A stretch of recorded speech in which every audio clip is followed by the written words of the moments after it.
Gandang araw po, ako po si RP, na Jim D po. So, ano-ano ba yung mga usual na pagkakamali ng mga gym owners o gym business owners? Yun yung topic natin ngayon. Kasi, ito yung mga napansin ko na na mga naging problema na na-experience ko at na-experience ng ibang mga gym owners na ikukwento ko ngayon sa inyo. Para nung sa ganun, kung kayo nagpaplanong pumasok sa gym business, maiwasan nyo tong mga problema na to. So, part 1 to. So, marami kasing usual na problema na na-encounter yung mga gym business, kaya nagpe-fail eh. So, unang-una talaga na reason bakit nagpe-fail yung ibang gym business, kasi marami sa mga gym business owners, ang gusto nila, yung gym nila, aesthetically, maganda siya, na maganda tignan. Kumbaga, may lounge, may upuan, may sofa, etc. etc. Maganda yung painting, maganda yung ilaw. So, okay lang yon. Pero ang problema kasi, kalimitan kasi, limited yung budget natin bilang business owners. Ang pagkakamali ng iba kasi, limited na yung kanilang budget, pero nagko-concentrate pa sila doon sa mga pangpaganda nung lugar nila. Pero tandaan nyo, hindi pumunta yung mga tao sa gym nyo dahil maganda yung lugar nyo. Actually, ang ipupunta sa inyo na mga kliyente nyo is yung mga equipment. Kasi, anong nangyari? Let's say, tinan mo to ang kapital mo is 500,000 pesos. Okay? Kung yung 500,000 pesos na yon, igagastos mo is 50,000 para sa pampapaganda ng equipment, ng facilities mo, di may 450,000 ka pa para sa equipment. So imagine mo gaano karaming equipment yun, package din na. Package din na yun. Okay? So, ang package D is nasa 450,000 selectorized. So, kasya na yun sa 80 square meters. Ang dami na nun na equipment. Pero, yung iba, 500,000 yung kanilang kapital. Ngayon, gumastos ng kalahati. 250,000 ginastos sa pagpapaganda. Ano-ano yung ginastos? Pinapinturahan ng maganda, may design, may pintura, may sofa, may lounge, etc. etc. Tapos ang natira, doon sa pagpapagawa ng mga gym equipment, 250,000 na lang. Which is, package A lang natin na selectoration. Yung package A, kasi sa 30 square meters. Ngayon, ito yun. So, maganda nga yung ambience mo. Pero yung equipment mo, kukunti lang. Biro mo, may 100 square meters ka na area. Pero ginastosan mo lang na 250,000 pesos worth na gym equipment. So, ilang piraso lang yun. Let's say, doon sa package D, na worth 450,000, kasya ng 25 katao, sabay-sabay. Samantalang, sa package A, kakasya mga 15 katao, sabay-sabay. So, ang mangyayari niya, pareho ng kapital. Pareho 500,000 yung kapital ng dalawang negosyante. Yung isang negosyante, ang kapital niya, kalahati, ginastos siya sa pagpapaganda. Yung kabilang negosyante, yung 450,000, ginastos niya sa equipment. Sa tingin nyo, kung parehong malakas at maraming tao ang pupunta, sino yung mas malaki yung kikitain? Di ba? Yung business na simple lang yung design, pero napakaraming gym equipment. So, doon tayo mag-focus sa equipment kasi gym business po yung tinayo natin, hindi tambayan. Kasi, kung lalagyan ko ng sofa, lalagyan ko ng lounge yan, tapos maliit lang yung space ko, konti lang yung gamit ko, di naging tambayan lang talaga yung ano ko. Ang purpose ko is, kaya ako nag-gym para marami yung makakapunta sa akin, hindi dahil ma-admire na maganda. So, kalimitan, unang naging problema doon sa sitwasyon na yon, majority ng pera na kapital na gastos sa mga bagay na hindi naman kailangan. Tandaan nyo, gym business ang business nyo. So dapat, i-provide mo as much as possible mga mas maraming equipment para mas maraming equipment, mas maraming tao makakapasok. So ito yung isa sa pinakamalaki na na-encounter ko kasi may mga kliyente ako na ginagastusan nila yung pampaganda nila. Kasi nakita ko Tapos na-realize ko, nakita ko, gasto sila ganito kalaking pera, tapos ganito rin lang din yung parang tapatan yung gasto sa pampaganda at saka sa equipment. Yun ang na-realize ko. Hindi mo naman talaga kailangan yun. Ang kailangan mo tuunan yung gym equipment para mas maraming tao. Ngayon, papasok pa rin to.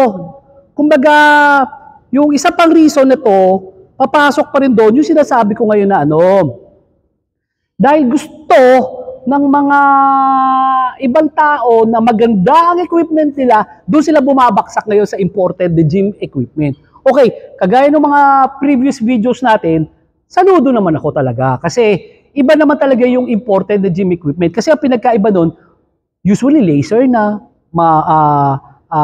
makina na yung gumawa, laser na yung tao. So, samantalang kami, lahat to, tao gumawa nito. Pero, ito yung punto ko. Hindi naman lalayo yung functionality ng local equipment sa imported equipment. Let's say, kunyari ito, wala kasi akong bench press. Ito, crossover. Yung usual na crossover sa atin, locally, nasa 34,000, yung ganito. 34,000. Tapos yung imported, nasa 60,000. So halos kalahati. Ito ngayon ang tanong ko. Kung kalahati yung diferensya niya, ibig sabihin nun, yung buying power mo, kalahati lang din. Kunyari lang, sa gym equipment na imported, ang budget mo is 500,000, makakabili ka kunyari ng 20 na equipment. Doon sa 20 equipment na yon, 20 katao ang makakagamit, di ba? Samantalang kung kalahati talaga yung diferensya, kagaya nito, kung sa 500,000, 20 equipment sa imported, sa local, 40 na equipment. So imagine mo yun. Okay, doon niya ipapasok yung sinasabi ko na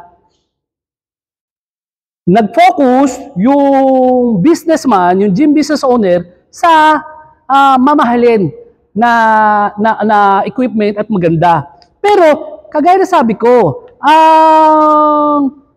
ang lahat ng negosyo, ang lahat ng negosyante, ang priority niyan sila is yung tinatawag na ROI or return of investment. Bakit? Kailan ba babalik yung puhunan ko? Kung ako'y, yun yung basihan. Isa sa mga basihan kung paano natin nalalaman na maganda yung kita ng gym. Katulad niyan, nagbukas tayo ng gym sa Tarlac, di ba? So, abangan yung video ko doon. Papakita ko sa iyo magkano kinita natin nung unang buwan natin sa Tarlac. Sa computation natin, sa Gym Republic, ang return of investment sa Gym Republic is 12 months to 18 months.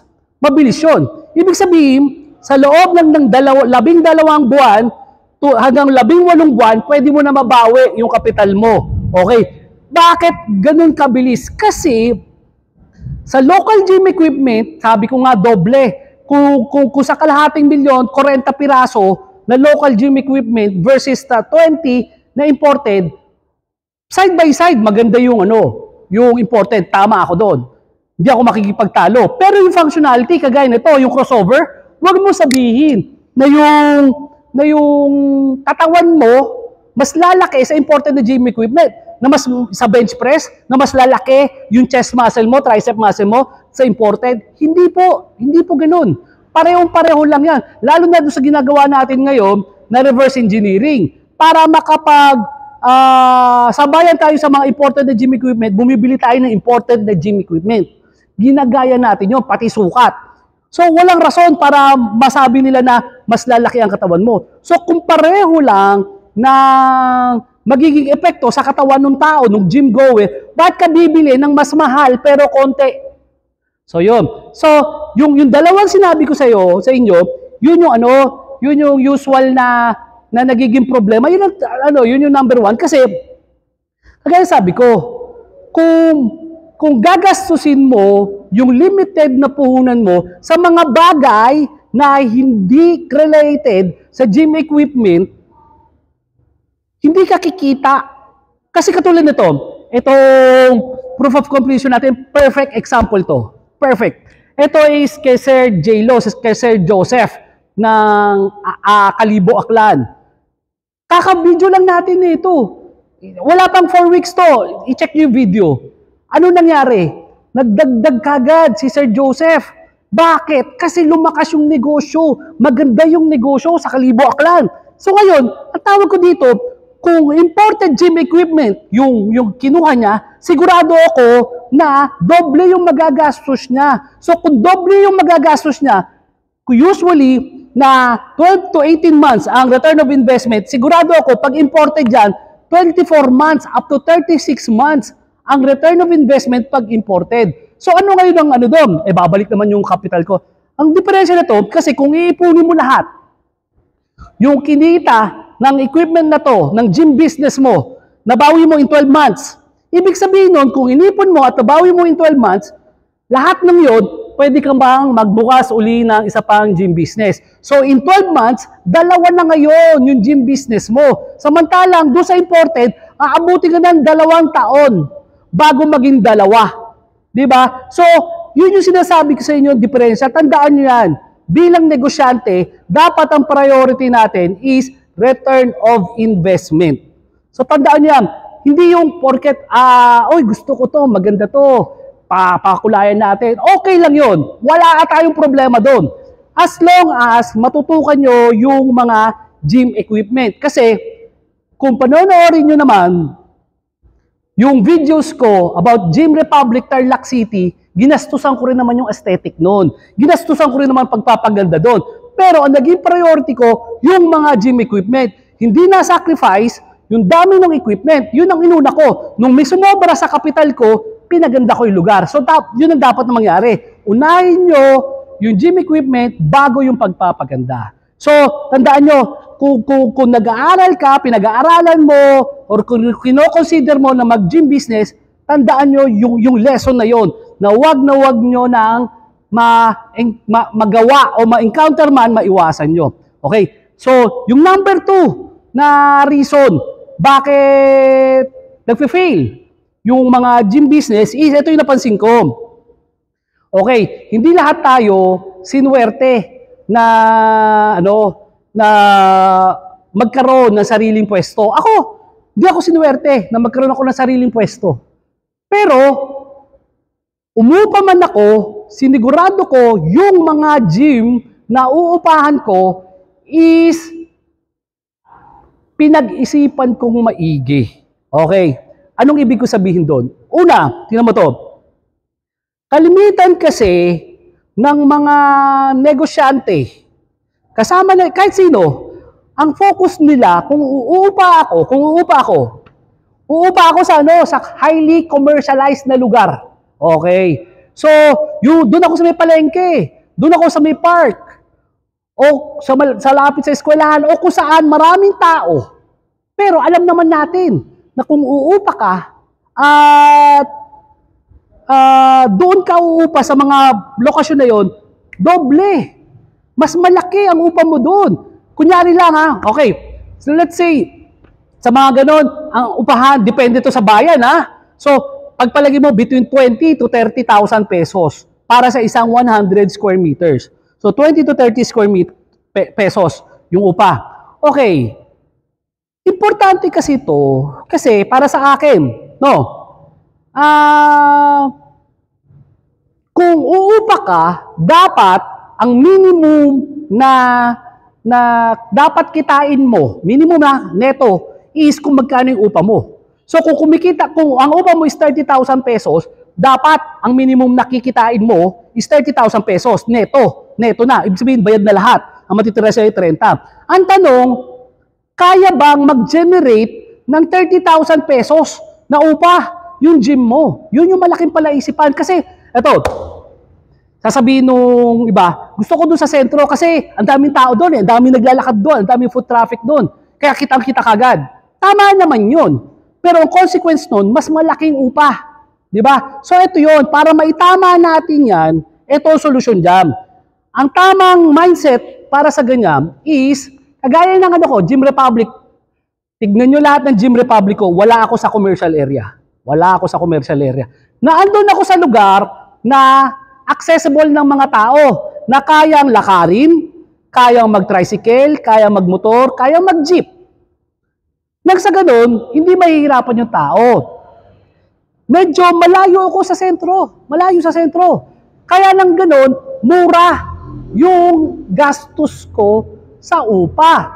Ngayon, kung mura yung gastos ko sa upa, ibig sabihin, liliit yung expenses ko. Liliit yung expenses ko. Tataas ngayon yung net income ko. So ngayon, ang tanong niyan, nasa liblib kang lugar. So, mura nga ang upa mo, paano naman tataas? Paano naman malalaman ng mga tao na nandyan ako? Magandang tanong yun. So, ito ngayon ang gagawin mo. Dito nyo ako maasahan kasi ito yung sinasabi ko sa inyo na mga nagiging experience ko. Ang gagawin nyo yan, unang buwan pa lang, bago ka pa lang magtayo ng gym mo, dahil alam mo naman na magtatayo ka na kasi papagawa mo yung mga equipment mo, yung lugar mo, isang buwan. Unang buwan pa lang, ilagay mo na yung karatula mo. Ilagay mo na yung karatula mo doon sa lugar kahit wala pang gym.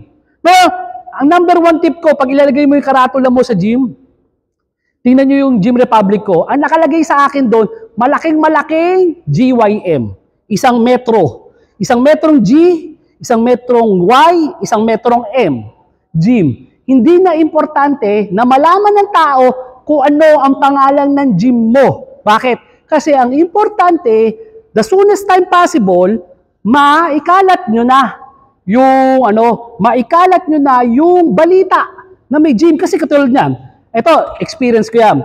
Yung unang-unang branch ko ng gym, ang pangalan, Cavite Fitness Center. Ang haba, Cavite Fitness Center. Ngayon, second floor, yung gym ko. Ngayon, napansin ko, nakatingin ako sa baba, yung mga nakamotor, yung naka-jeep, malayo na, bumabali pa ng leeg. Bakit? Kasi, ano yung Cavite Fitness Center?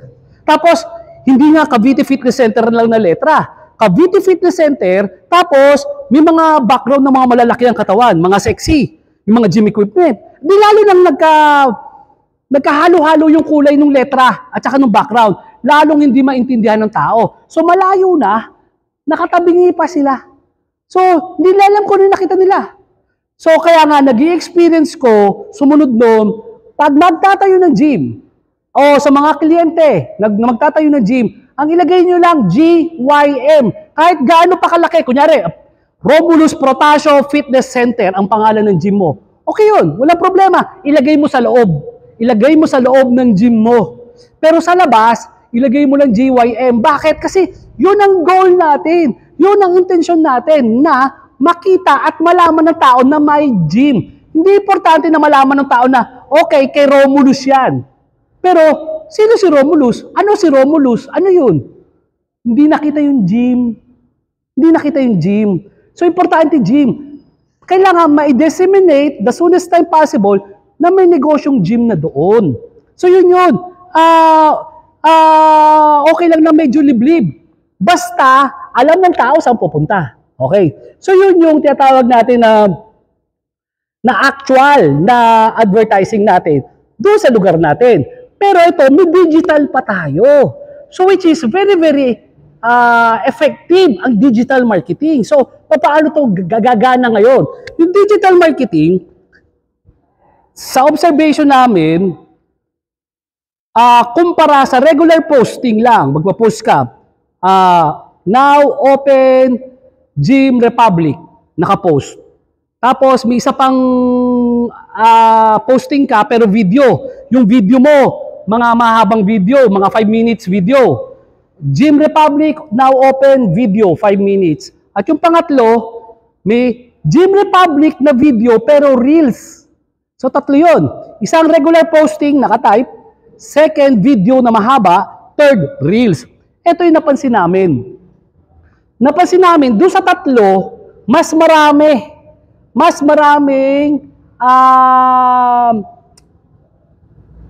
nanonood ng reels. Kumbaga, si Facebook, si TikTok, mas pinopromote niya yung mga maiikling video. Bakit? Kasi sa analytics, maikli na kasi ang attention span ng mga tao. Ayaw na niyan manonood ng mga 5 minutong video. Ang gusto niya pinapanood yung mga maiikli, yung reels. Kaya makikita nyo, tingnan nyo yung yung Facebook page ko. Ang mga reels ko, umaabot ako ng mga 100,000, 50,000. Pero panoorin yung mga videos ko na mahahaba, maabot lang ako ng 1,000, 2,000. Ang punto ko lang nito is, gumawa kayo ng mga reels na nagbubukas na kayo. Mas maraming makakapanood kasi matutulungan kayo ng Meta. Kaya hindi nyo po problemahin ngayon yung pagde-disseminate ng information. Okay, another thing, ito yung napag-aralan namin. So, sa lahat ng bayan, proven na to, sa lahat ng bayan sa Pilipinas, sa lahat ng munisipyo, city at probinsya, may tinatawag na community page. Katulad dito sa Cavite. Sa Cavite City mismo, meron kami tinatawag na taga Cavite City ka kapag Uno, Nuevo, Cavite City Food Trip, etc. etc. So, mga group pages to na taga Cavite City. Dito ka ngayon magpo-post. Bakit? Kasi lahat ng members ng FB page na yon, ng FB group na yon, is taga Cavite City. So, pag doon ako nag-post, yung mga manonood, taga Cavite City. So, mas mabilis nakakalat. So, kesa sa magpo-post ka, kasi yung iba gumawa ng FB page, okay yun, walang problema. Pero yung FB page mo, ilan yung likers? 100, 200. Di wala rin, sino yung manonood doon? Yung 100, yung 200. Samantalang, kung doon mo ilalagay sa community page na sinasabi ko, maraming taga Cavite City manonood. So ngayon, let's say, katulad kami sa Tarlac. Sa Tarlac kami nag-focus. Tarlac City online bentahan, taga Tarlac ka kapag matatalaib, online bentahan. Nagigets yung sinasabi ko. Sigurado ako, kung taga saan ka man, meron dyan sa inyo na page na online bentahan. Doon ka mag-post. Doon ka mag-post. So yun yung pangalawa sa malalaking pagkakamali ng mga gym business owners. Kasi, i-recap ko. So yung iba, ang gusto nila, commercialized. Ang daming tao. Walang problema doon. Pero nakita kong problema doon, ang mahal ng upa. Hindi mo kailangan ng mahal na upa kasi kung makakaupa ka sa commercial na lugar na 30,000, tapos 100 square meters, tapos sa medyo liblib, 100 square meters, 10,000 to 15,000. So na-imagine mo, pareho lang na equipment, pareho ng laki, pero mas pareho ng tao na makakapunta, pero in the end, mas malaki kikitain nung maliit yung upa. So yun. Tandaan nyo yun. Okay? So pangatlo, related din to sa upa. Kasi sabi ko nga, hindi lahat tayo sinuswerte na may sariling pwesto. Okay? Yung iba, umupa. Pero, yung inupahan nila, ang gusto nila, first floor. Siyempre naman, imagine nyo to, first floor to, palengke yan, first floor. Di pag dumadaan yung tao, nakikita, naman nag-gym, di ba? Okay yun. Pero, ang consequence nun, mahal na naman yung upa nun. Kasi first floor eh. Di ba? Eto ngayon, okay, shoutout kay Ma'am Milet. Shoutout kay Ma'am Milet ng Quezon, Nueva Ecija. Okay? Kasi, perfect example sila Ma'am Milet. Sila Ma'am Milet kasi, meron silang commercial center. May paupahan sila. Ilang doors? Kung di ako nagkakamali, 5 pintuan sa baba, 5 pintuan sa taas. Okay. Eto ngayon yun. Maraming gustong umarkila sa baba kasi tama naman yun. Mas accessible. Madaling makita, madaling mapuntahan. Tapos, hindi natatama rin yung tao, yung kliyente mo, na pumanik sa second floor. Kasi imagine mo, 7-Eleven. Siguro meron, pero hindi ko alam kung saan. Pero hindi ko ma-imagine na may 7-Eleven sa second floor o sa third floor. Bakit? Bibili lang ako ng Coke, bibili lang ako ng candy, papanik pa ako second floor. Hindi ako pupunta dyan. Pagod ako eh. Pero kung first floor yan, pupunta ako. Di ba? Kaya gusto mo sa first floor eh. Kaso, mahal. Ngayon, ito yung hindi na re-recognize ng ibang mga umuupa. Kung uupa ako sa second floor, lalo sa third floor or fourth floor, pamura na ng pamura ang upa. Okay, bakit? Kasi nga, sa first floor, premium yan. Kasi daanan ng tao yan eh. Sa second floor, mas mura na yan. Kaya ako sinoutout sila Ma'am Milet kasi sila Ma'am Milet may paupahan. So meron nakaupa sa baba. Pero yung sa taas nila, hindi lahat okupado. So may ilan na bakante, may ilan na may pwesto. Ngayon, mababakante yung baba, yung nasa taas, bababa ngayon. Kasi nga, mas gusto nila, kasi sa baba, madaling puntahan. Pangalawa, tatama rin talaga yung yung kliyente mo na pumunta sa second floor. Diba? Tatama rin eh. Kaya mas gusto mo sa first floor na mas mahal. Kaya nga nangyayari, sa second floor, mas mura kaysa sa first floor. Kasi nga, bibihirang business ang pwedeng ilagay sa second floor, sa third floor, or sa fourth floor nang walang elevator na hindi magre-reklamo yung kanilang kliyente. Diba? Pero ito ngayon, dito papasok yung gym. Yung gym business, kahit ilagay ko pa sa fourth floor, parang kung di ako nagkakamali, kalimutan ko kung anong gym to, sa Pasay, nag-deliver kami, malapit sa Baclaran, fourth floor, ang hirap ipanik. Fourth floor na yun eh, bino mo, ba't ako maglalagay ng fourth floor na gym? Pero wag ka, kita ko, ang lakas. Bakit? Kasi isa lang yung gym business na pwedeng ilagay sa second, sa third, kahit sa fourth floor. Napapanik yung mga kliyente mo nang hindi magre-reklamo. Kasi ang intention ko sa pagpunta sa gym is mag-workout ako. Di ba? So, yung pagpanik ko na hagdanan, workout ko na. Pero ibang usapan na pag leg day, pag pababa. Pero anyway, joke lang yon. So, yung sinasabi ko lang, habang nagmumura, habang tumataas, nagmumura yung upa mo. Kaya sinasabi ko, huwag kayong mag-concentrate doon sa first floor. Pero pwede kayo sa second, sa third. Kasi habang nagmumura yung mga expenses natin, lalaki ngayon yung net income natin. So anyway, medyo mahaba-haba yun. Bago ko ituloy, yung isa pang reason, i-proof of completion natin. Yung kay Sir Joseph ng Kalibo, Aklan. So kay Sir Joseph, panoorin nyo parang 2 weeks ago, 3 weeks ago, binidyo natin to ngayon, nagdagdag na kagad siya.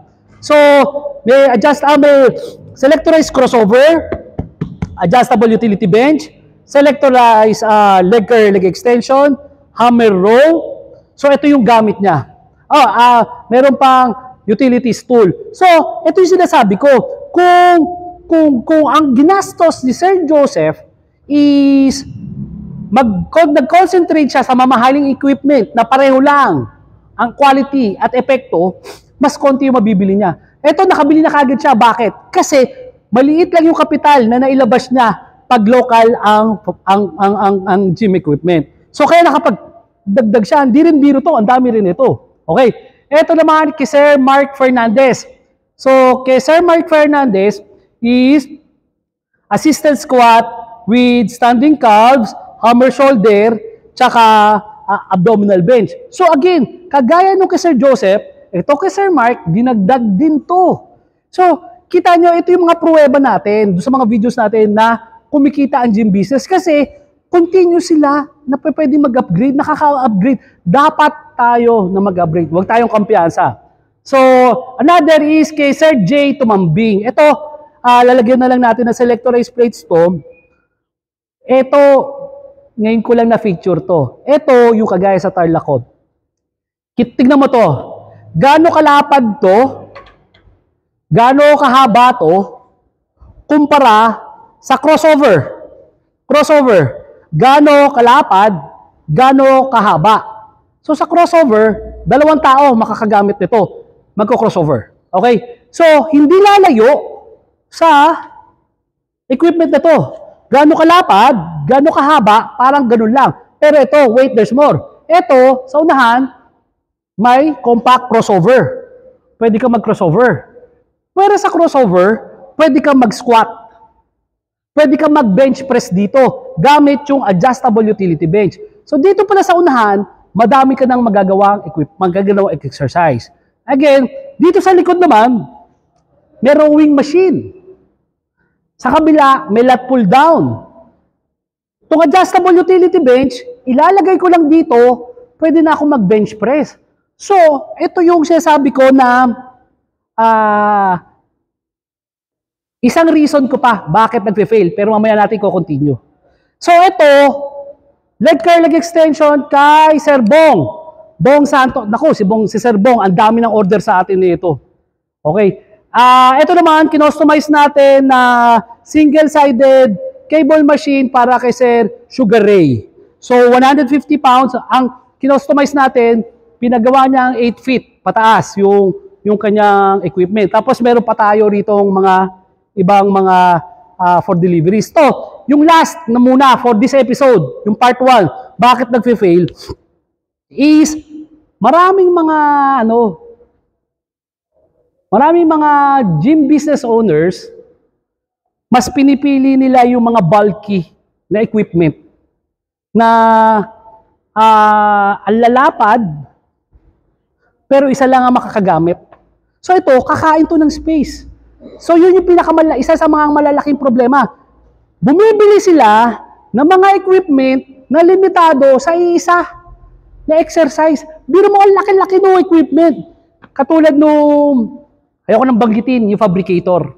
Yung fabricator na yun, magaling yun. Pag gumawa ng chest press yun, laki. Ang lapad, chest press.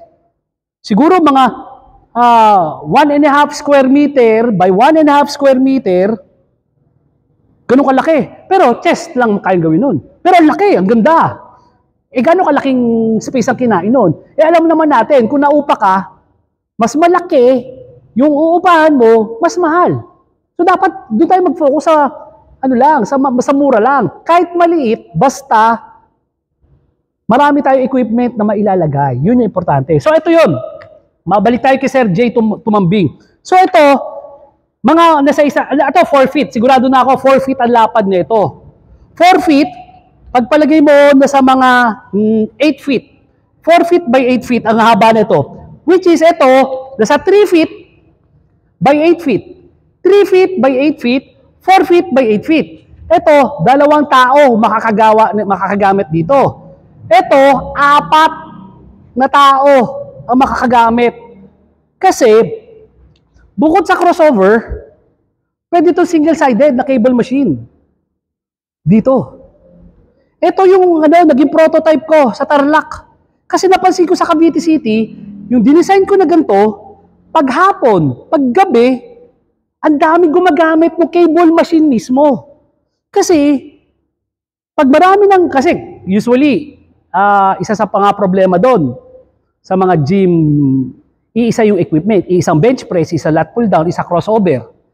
Ito, pagka marami kang crossover, kung may gumagamit ng ibang equipment, at least dito, marami ka nang magagawang exercise. Dito sa side lang na to.